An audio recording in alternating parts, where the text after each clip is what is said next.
आप सभी को जय श्री कृष्णा, राधे राधे, जय माता दी। आप सब कैसे हैं? आशा करती हूँ आप सब अच्छे होंगे।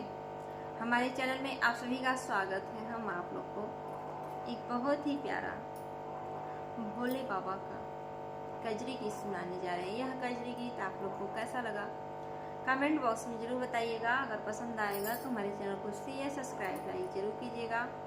अपना प्यार दुलार आशीर्वाद सदा अपनी छोटी बहन पर बनाए रखिएगा।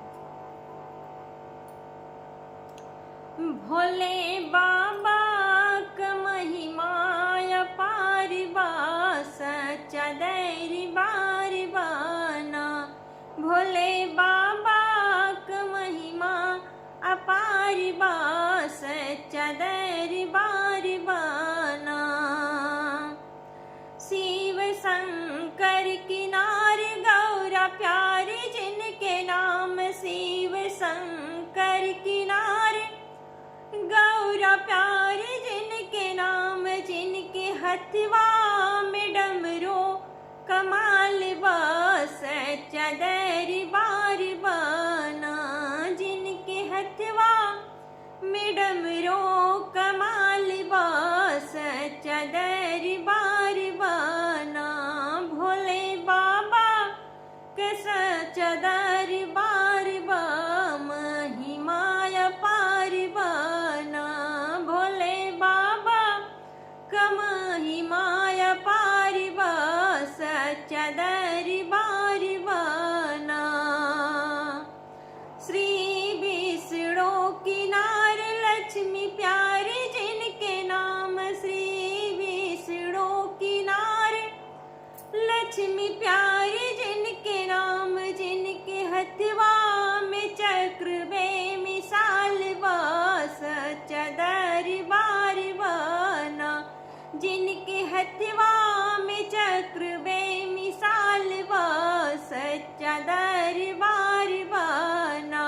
भोले बाबा का महिमा अपार बा, सच्चा दरबार बाना। भोले बाबा का महिमा अपार बा, सच्चा दरबार बाना। श्री राम जी किनारे सीता प्यारे जिनके नाम, श्री राम जी किनारे सीता प्यारे जिनके नाम, जिनके हथवा में धनुष और बाण बा, सच्चा दरबार बाना। जिनके हथवा में धनुष और बाण बा, सच्चा दरबार बाना। भोले बाबा का महिमा अपार बा, सच्चा दरबार बाना। भोले बाबा का महिमा अपार बा, सच्चा दरबार बाना। श्री कृष्ण जी किनारे रुक्मणी प्यारे जिनके नाम, श्री कृष्ण जी किनारे रुक्मणी प्यारे जिनके नाम, जिनके हथवा में मुरली कमाल बा, सच्चा दरबार बाना। जिनके हथवा में मुरली कमाल बा, सच्चा दरबार बाना। भोले बाबा का महिमा अपार बा, सच्चा दरबार बाना। भोले बाबा का महिमा अपार बा, सच्चा दरबार बाना।